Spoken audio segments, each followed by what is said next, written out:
empty party. Dear lover, this is my apology.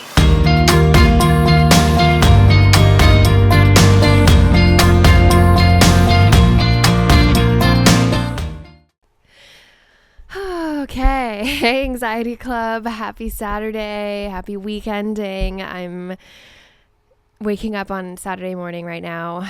Just got out of bed. It's like 8 a.m. I just put on some makeup because I'm headed to yoga at like, I think 10:15 I need to leave. So, but I really am excited to make this episode. Just saying, it was a bit of a scrambled morning and eventually I need to eat something. So we'll figure that out. But hey, it's Anxiety Club and I also am in this club and I'm also all over the place like all the time. So all of that to be said, welcome to the 5th episode of Anxiety Club Saturday Sessions. I'm absolutely just jazzed that like this has been going so well. Like this has been so much fun for me and I've just loved all of the feedback that I'm getting from all of you and just like people reaching out to me on Instagram and being like, hey, this is cool, like what is going on, what are you doing, or just simply just being like, I really like this concept, I really like what you're doing. Sorry if you can hear Nash meowing in the background, but also, our Anxiety Club TikTok is just growing. Like this has just been so much fun for me to watch. So thank you so much for being here. I'm really excited about everything. And I just wanted to quickly mention, like, I do have these Anxiety Club crew necks and they're available for purchase on Etsy. It would mean the world if you went and grabbed one.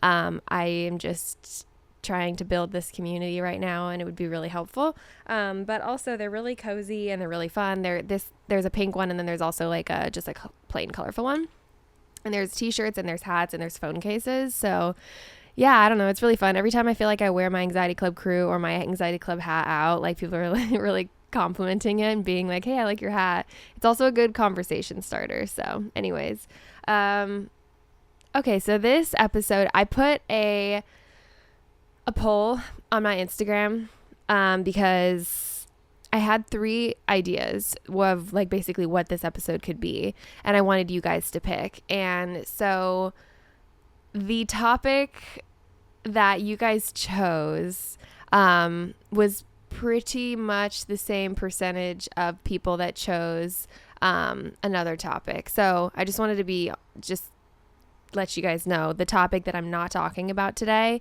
will be talked about next weekend. And the topic today was the winner of the poll. So today we're going to be diving into the craziest jobs I have ever worked. And I've lived in Colorado. Obviously, I grew up in Colorado. I moved to Nashville for music and school, and then I moved to LA. And I've always had a job since I was like 15 years old. So I've worked some crazy jobs. I've dealt with some crazy, interesting people. And I'm just kind of excited to dive in and tell you guys about my crazy job experiences. Okay, here we go.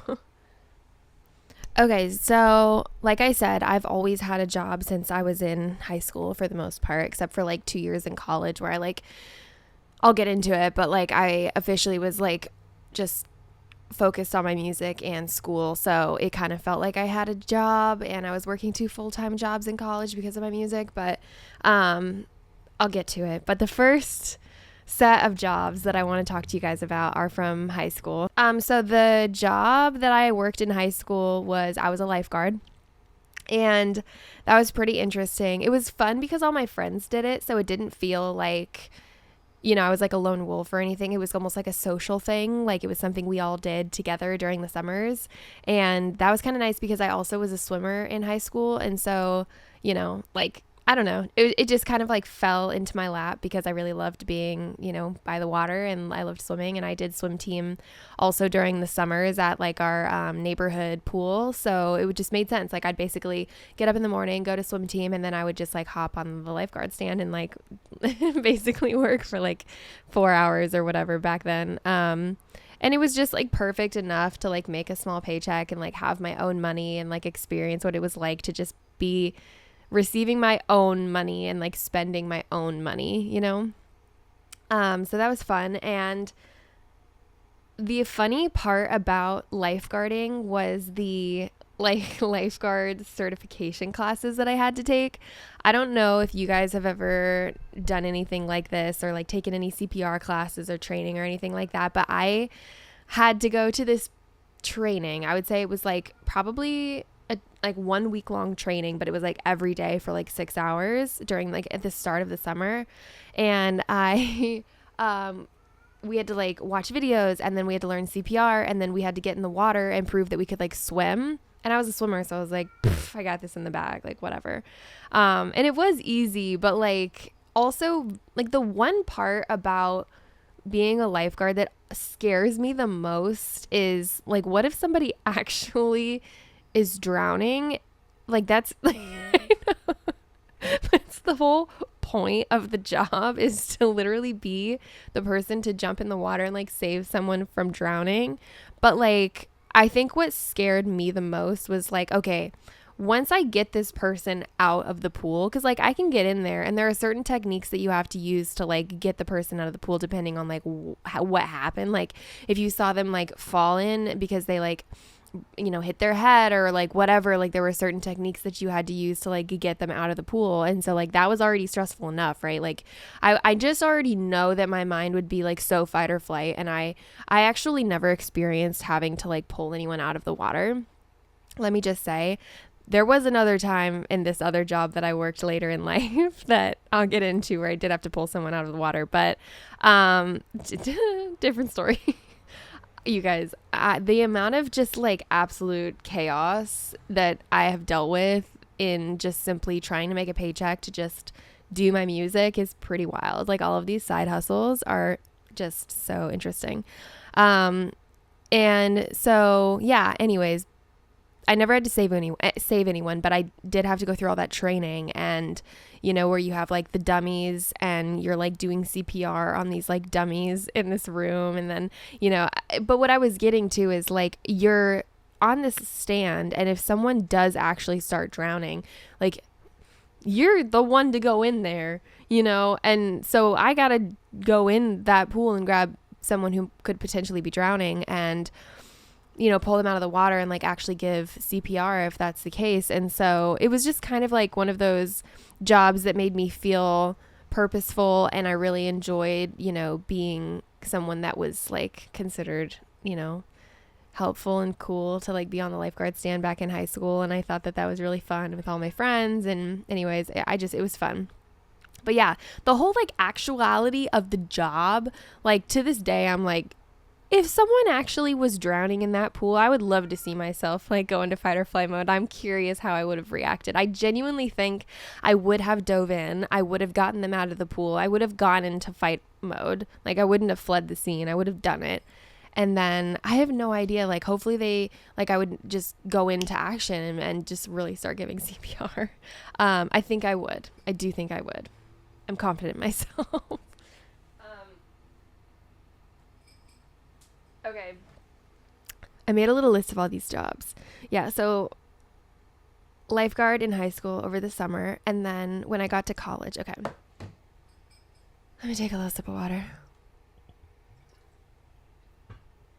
So when I got to college, my freshman year of college, I was like, and you could even kind of ask some of my friends, like, I guess I just never fully settled in, to be honest, to college. Like I've alluded to this in some of my other episodes where I talk about going to college and how I was just like, like, I don't know if this is for me, because I just wanted to do music, and anything that like got in my way was like annoying to me. And so, but I was at my freshman year of college, and I just wasn't really anyone that like, I wasn't someone that wanted to like go out and party. Hence why like I'm creating Anxiety Club and specifically posting this for you guys so that you have something to tune into on the weekends if you're not someone that loves to go out, because I can totally relate to that. Like in college, I just wasn't someone that loved to go out, and I would rather have stayed in with like some girls and some friends and like watched movies, and like, because I don't want to feel alone. That's the other part about why I'm doing what I'm doing, creating Anxiety Club and making this mini series for the weekends, is because like you might have friends that are like want to go out and like party, and you're just not really into it. It's like not really your thing. And I just wanted to create something for you guys to feel like you're not alone, because in college I experienced that kind of lonely factor where like all of my friends would want to go out and party, and it just wasn't really my thing. Like I didn't really love drinking, and I was like, what do I do? Like I can't get into it. Like I'm not interested. I don't know. And it's totally fine. Like other people, like I wanted to want to go out. It was my anxiety. Like I wanted to want to go out. I wanted to want to like drinking. I wanted to be a part of like the fun social part about college, but there was just like this social anxiety that I had that just like really stressed me out, and I just couldn't get into it. But yeah, again, I wanted to. Like I thought it looked fun. But what I ended up doing is I actually ended up getting a job in my freshman year of college at this really, really cute boutique up in Fort Collins, because I went to Colorado State University my freshman year, and it was really cute, and I had a car, so I would just like drive to my boutique job like after in the afternoons, like after class or whatever, and I got to dress really cute, and like I don't know, there was something about like having somewhere to be after class that kind of helped calm my anxiety, because I didn't feel like I had to quickly like get ready and like go out to a party or something. Like I was kind of like, oh, like I had a kind of an excuse to be like, oh, like I have to go to work, like, you know, but I'll catch up with you guys later. So it was like a nice way of being like, I'm gonna go like maybe do something that is just more me. And like I wanted to go like work at this cute boutique, and like there were cute people that lived in Fort Collins that would just come in and like want to shop around and buy things, and like that was just so much more fun for me. I don't know why. Call me boring. Like I don't know. Do I kind of wish that like I was back then someone that wanted to like go out and drink and party? Yeah, because like maybe I would have gotten that more out of my system or whatever, because it does like look fun, but I just couldn't get into it. But anyways, what was that? So awkward. So yeah, okay. That was my job in my freshman year of college, and I actually really enjoyed learning how to like close shop at the end of the day, because I felt again purposeful, and I was like, oh cool, like they're trusting me to like close shop at the end of the day, and I, you know, would count the money and do the register and like close up shop, and like yeah, I don't know, it was just like I enjoyed it a lot. So like I guess like if you're someone that is, you know, doesn't really love to go out on the weekends, maybe like look into getting a little job that you love. Like you could go work at like a yoga studio, or you could go, I don't know if you're in college or something, but you could like, you know, go work at a little boutique or a little cute cafe or something, just to kind of have somewhere to be. So it's a little bit of an excuse to be like, oh, I can't go out. I have to work. I don't know. Just throwing that out there. Okay. So that was another job that I worked in college. And then after I told my parents I wanted to move to Nashville for music, I ended up going to Nashville for my sophomore year of college. And you guys, when I tell you that that year was probably the hardest year of my life, I 100% still stand by it. I moved to Nashville at the age of 19. I was a full-time online student. Nash, is that necessary? I moved, or basically what ended up happening during this year was like there was just a lack of consistency and a lack of like having somewhere to be, right? Because like I already kind of told you guys, like my freshman year of college when I was at CSU, having a job kind of gave me that somewhere to be-ness. And even like having classes and stuff, I would really look forward to being like, oh, I get to go to class, I have somewhere to be, I get to go study this and learn this, like, and that really excited me versus like the going out part did. So when I got to Nashville, a lot of that was stripped away from me, and I was really lonely, and I was a full-time online student. And so, you know, instantly I'm thinking like fall back into what I know, and I'm going to go get a job, because I know that having a job means having somewhere to be. And that also might mean making friends. So I went and like got a job working at this cafe in Nashville, and it was a really cute cafe. Didn't end up working there for very long because my boss was just absolutely crazy. Like she ended up throwing a drink, I think a coffee drink, like at my feet one time because I didn't make it right. Like just stupid, annoying stuff that I dealt with. And I was like, all right, A, I don't need to be here because I could go work at another cafe. Like it's not a big deal. Like I'm not getting along with my boss. Like that's fine. It's not a big deal. And B, I was a full-time online student, so I was really busy already.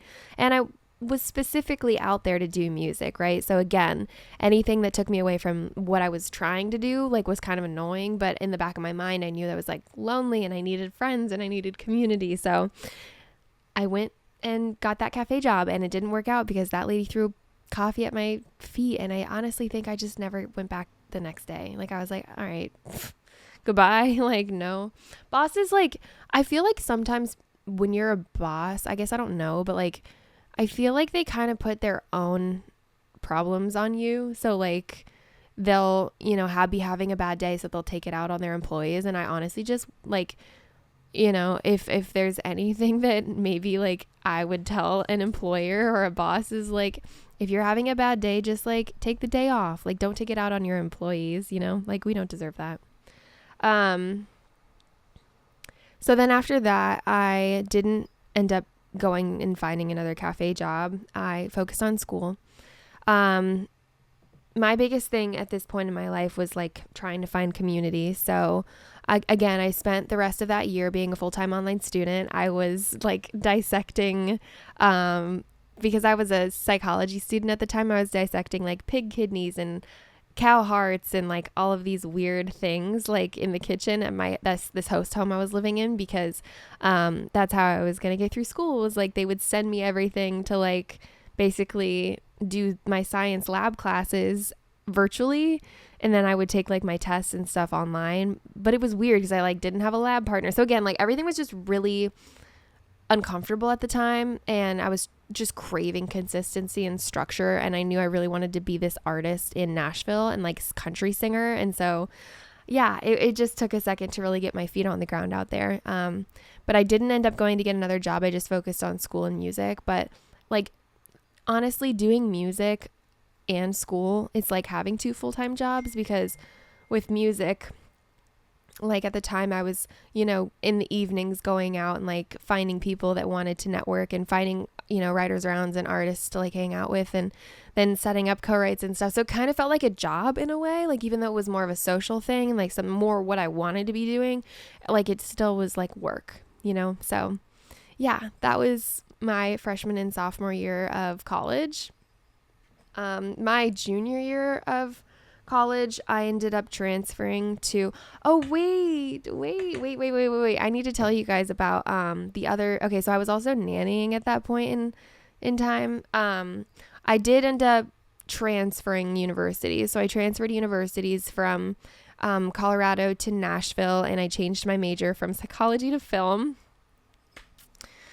Huge 180, but more in the realm of things that I was like interested in and more creative. So I was finally like getting to go take classes like in person and make friends at like a university in person and do something that I enjoyed doing and wanted to do. And I got to be in the place where like everybody was making music. And so it was just perfect for me. And I started nannying on the side. So because now I needed to make a little bit of money to like do my music, and I started realizing that. So I was like, okay, what could I do on top of school and doing music already? So I was like, I'll go nanny. And so like I would watch the cutest kid. His name was Henry, and he was just the most adorable kid. And they had a dog. I don't remember what the dog's name was, but the dog was so big, and he was way bigger than Henry. And it was just the cutest thing, because like they would just sit on the couch, the two of them, and like we would all just hang out and like watch cartoons and chill and go to the park, and I'd get paid for it. Like easy. And like if you're looking for something easy to do as like a side hustle, try nannying. Like it's good money too.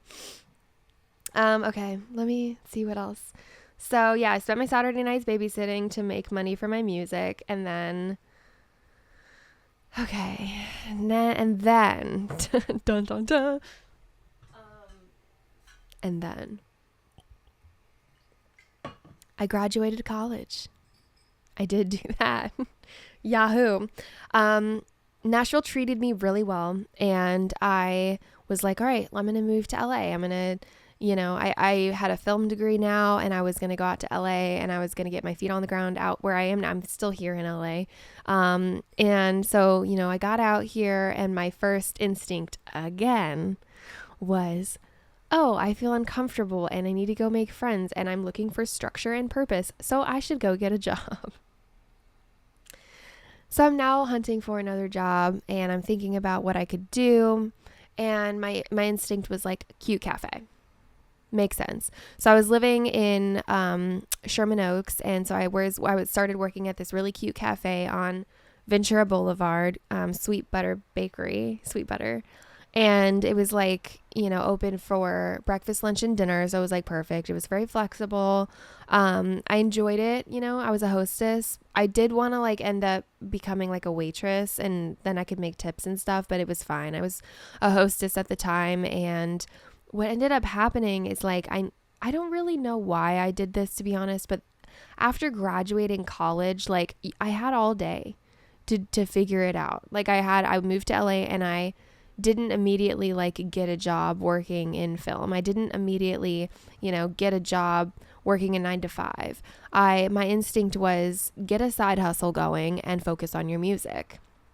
And so that's what I did. And yeah, again, I'm working at this cafe, and I just realized like I had extra time in the day, and that made me anxious. I was like, oh, I have a lot of time, a lot of hours left in the day after I finish my cafe shift, and I could use some more money to continue making my music. So I ended up getting another restaurant job.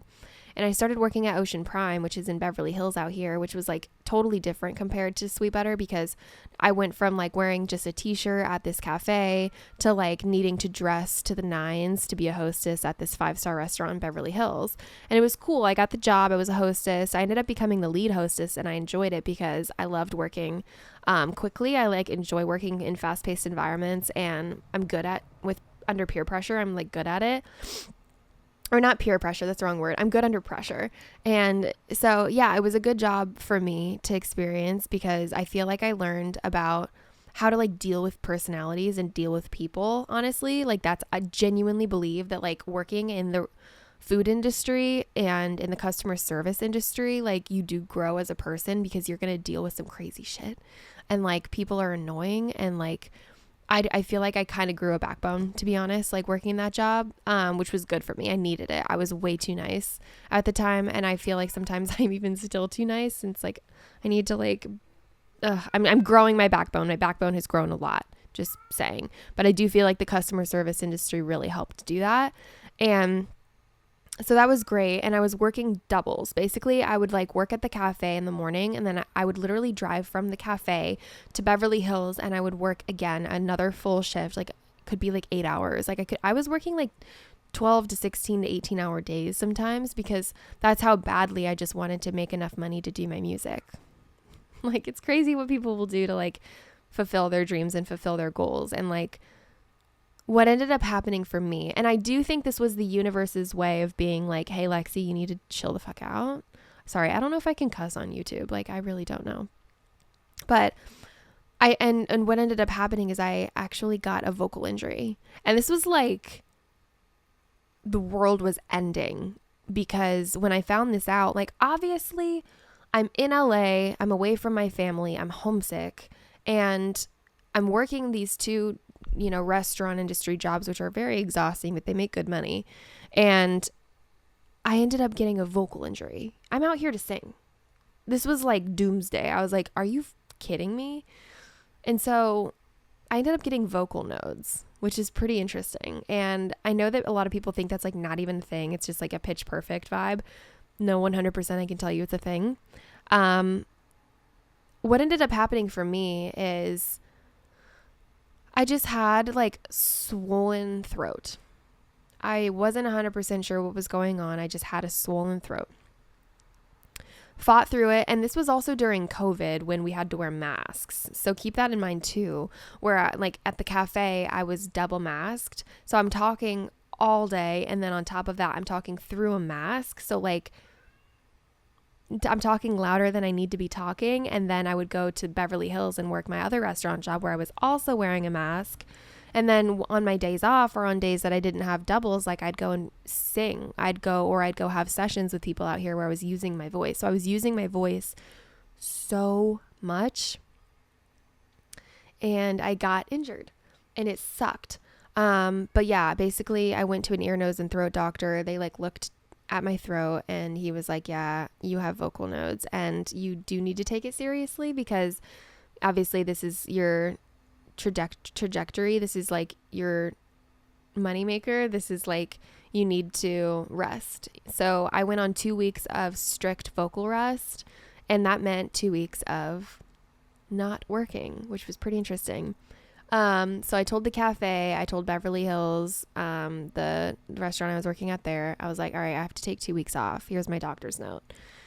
And I think honestly, like while it sucked and while it was a long recovery road and I took 2 weeks to solely focus on just healing my vocal cords. And then after that, it was like about 6 months of like going through extreme vocal therapy. So like I would get on Zoom calls with a vocal coach and she would walk me through different vocal techniques to like build my vocal cords back up to health and become a singer again. And that took 6 months. So like I did exhaust myself. I did wear myself down, all because I felt like I needed to constantly be working because it put me in a place of like having somewhere to be. And if I don't feel like I have somewhere to be, I feel anxious. So I guess this, all I'm trying to say is like I overworked myself. And so if you feel a little overworked, if you feel like you're working doubles, maybe you're exerting yourself, you know, maybe just take a little break. I don't know how to do that. I don't know how to take breaks. I'm terrible. So what ends up happening for me is my body will just tell me when I need to take a break. Like I'll get sick, and that sucks too, you know, like it set me back a lot. So just be mindful of your body, and I wasn't listening to mine, and I ended up getting an injury. It took a long time to recover from. But during that 2 weeks, it got, you know, kind of allowed me time to think. I ended up letting go of the cafe job. I just worked at Beverly Hills. It was making me better money. And I eventually, so I have to be honest with you guys, like this is a topic that I'm about to dive into that I don't have free ability to talk about because I've signed an NDA and I can't tell you guys certain things about this job that I worked because it didn't end well ultimately. So I have to be very broad about how I go about this. But what ended up happening is I got that job, and I ended up quitting the Ocean Prime Beverly Hills restaurant job to take on this other new full-time position. And this was kind of an introduction to like more of a 9-to-5 experience. You know, it wasn't super corporate-y. It was pretty relaxed. But what I can tell you, I was working as a social media manager because at this point I had grown my resume enough as a creator on my own outside of work and being an artist and building my own social media that I had enough experience to put that on a resume and go and get work for it. And so I got hired as a social media manager. Again, I signed an NDA, so I can't tell you guys like everything that happened. But what I can tell you, again, I was a social media manager, and broadly put, I was working for, we'll say, an event planner. So it didn't end well. I was there for 1 month. And the whole time I felt like I was out of place. I don't know if you guys have ever worked a job where you feel out of place. You feel like you're not really being guided in your position. Cause it doesn't matter what job you have. Like you still need some guidance when you first get there. And like to be let go after 1 month, like, damn, you know, like that sucked because I was doing my best to show up every day and ready to learn and ready to like take on this position. But I think I was a little over my head as far as like, I took on something that I'm not sure that I was fully ready for, you know, experience wise. And so I think maybe I just wasn't doing the best job, but also I don't think that they were communicating well with me and telling me what I could do better or giving me advice. So it kind of just sucked because I felt like I got thrown out of something that I could have been good at, but like no one was telling me like how, like what I was doing wrong. I hate that. Like, again, like if an employer would just be honest sometimes about like how they're feeling about, you know, how an employee is working, like an employee will potentially take that as constructive feedback and change and be better. And it's like, it's easier to do it that way than having to like hire a complete new person where you have to train a whole other person, you know? So that just kind of like sucked, but they would like talk behind my back and like, I don't know. It was like toxic. It was one of those work environments where it was just like, this isn't for me. And like, it just like drained me of like any energy that I had and like took all of the like positive energy out of me. And so it it wasn't good. At the end of the day, it was a blessing in disguise that I was let go. But I had been handed a 6-month contract. And if you let an employee go after 1 month and you signed them to a 6-month contract, in the state of California, there are certain rights you have as an employee.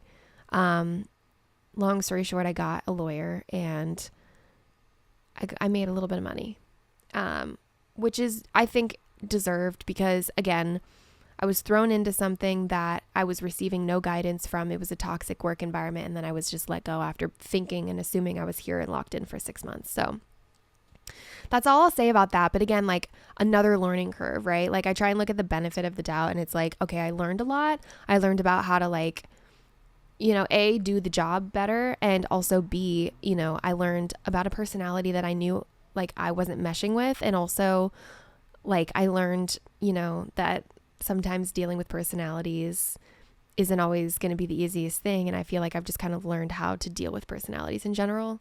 After all of these things that I've done and after all of the people that I've worked with and worked for, it's like, I've just become really good at dealing with people, to be honest, now in my, I'm 26. So like, I don't know, I guess the second half of my 20s, I feel like I know what I'm doing when it comes to like interviews and like talking to people and speaking to people and like knowing what I can take on and also knowing, but it takes time to get there. So just know that like I failed a lot to get where I've gotten to be now. And, it wasn't easy, but I stuck with it. I stuck behind what I had, goals and dreams for, and, it all works out. So that's all I can really say about that position.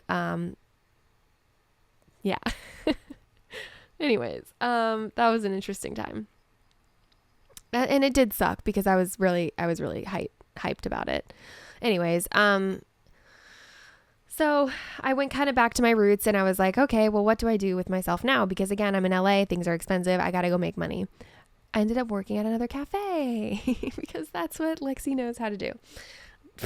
Anyways, so I ended up working at another cafe, and this one was really fun. It was a coffee shop, actually, more so coffee shop, and I enjoyed it so much. The girls and like everyone was just so nice, and like I actually really enjoyed showing up to work every day. And the cool part about this coffee shop that I worked at, now we're looking at, this was about 3 years ago now.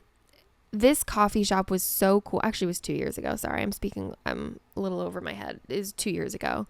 And the video, the Colby Calais video that I made that went viral on my Instagram, and, I was trying to get Colby Calais to let me open for her, and I took her song Bubbly and I filmed it at my coffee shop that I was working at, and it went viral. So like it was cool because this coffee shop brought me a lot of positivity after a time when I felt negative, and I really enjoyed it. And they put on like little shows, and I performed there one time, and like it was just good vibes, good LA vibes.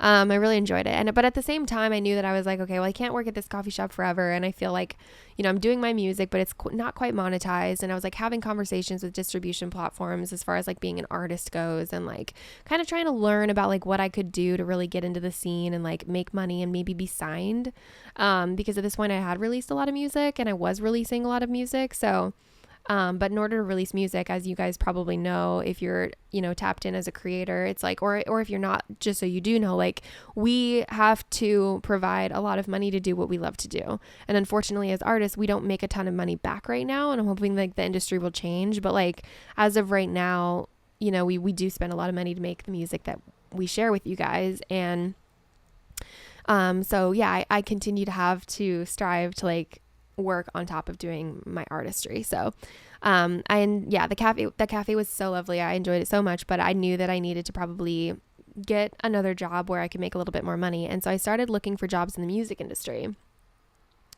And I had a lot of social media experience. I was applying also for like a lot of social media marketing positions too, but I ended up, getting really lucky. And I it took a long time. I will not say like this was easy. Again, like everything that I did, I feel like did lead me to where I am now, but like it was not easy, and it did take about 6 months of like hard applying for different music industry positions. But at this time, had figured out what I wanted to do. I was like, all right, I am an artist, but I also kind of want to work in the music industry to like learn a little bit more about how the business side works. And I feel like if you're an artist, like that's honestly, a lot of people ask me, they're like, how do you do that? Like, how do you work a 9 to 5 in the music industry? And how are you so, I post a lot. I'm very consistent about my releases, and I'm very on top of like being an artist because that's what I want to be. I really want a song to do well. Very passionate about like making my music because I would love to go on tour. I'd love to like sing music and my songs to people that love them and feel related to. And that's why I'm an artist, because I feel this urge and this need to like use my art to like make people feel heard. And yeah, so I was applying and I eventually, I actually had an interview at Universal Music Group, and that I don't really know, kind of fizzled out. I had like one interview. I was like connected to a recruiter there. And then I had another interview, with where I'm at now. And I currently work now at a music distribution platform in the independent artist space. So I really like it. Like, I'm an executive assistant here. They're really cool about me being an artist. So I get to like make content sometimes for our social media from an artist perspective. I get to bring an artist perspective to the company in general. And I love that they were just so open to allowing me to be a creative and like also work here. And yeah, it's pretty cool, because the other part about working at like a major label is like I can't really be like, oh, I'm an artist as well, and like that's how I have all of this previous experience. It's like, I kind of have to be like, oh, I'm an artist, and that's why I have all this previous social media experience or marketing experience, But being an executive assistant, I feel like has been, again, I've learned a lot about how to like talk to people. I've learned a lot about how to like maneuver in certain situations that are hard. I've learned about how to like set myself up for success. I've failed a couple times. Like, it's just been really good for me. And what I love about it too is that it's in the music industry. So I get to do what I love to do.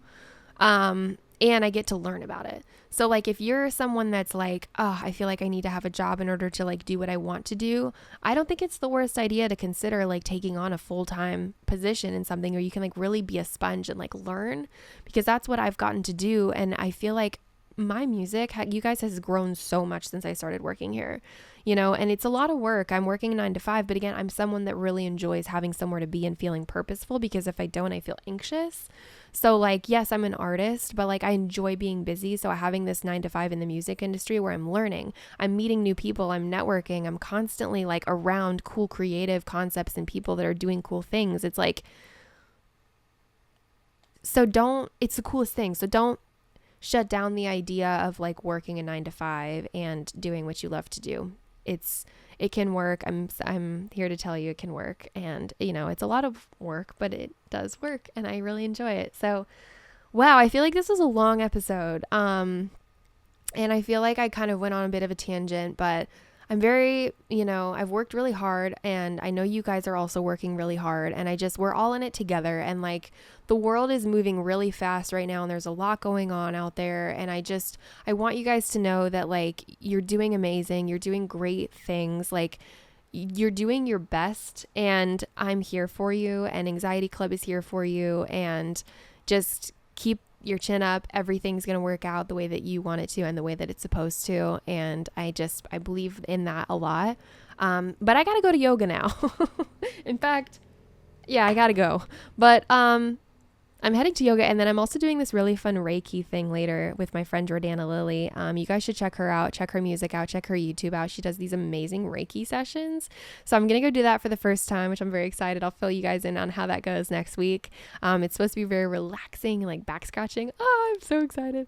But yeah, I hope you guys got something out of this episode. I'm very excited again for what we're doing. Check out my music on all streaming platforms. I have a really awesome song that's going to be dropping next month, and full country girl vibes, you guys. So it's like Casey Musgrave-esque, and Kelsey Ballerini and Lily Fitz, and I'm just really excited. So yeah, we're going country. And also be sure to like if you want an Anxiety Club crew. Honestly, you could even just like reach out to me on Instagram. Like I'd be willing to give you a discount. I just want you guys to feel like, you know, connected to this and with me here. And like, yeah, so just know that my DMs are open if you have any questions. I'd be more than happy to give you a discount on an Anxiety Club crew. They're on Etsy, and I will see you guys next week. Have a great weekend. Bye.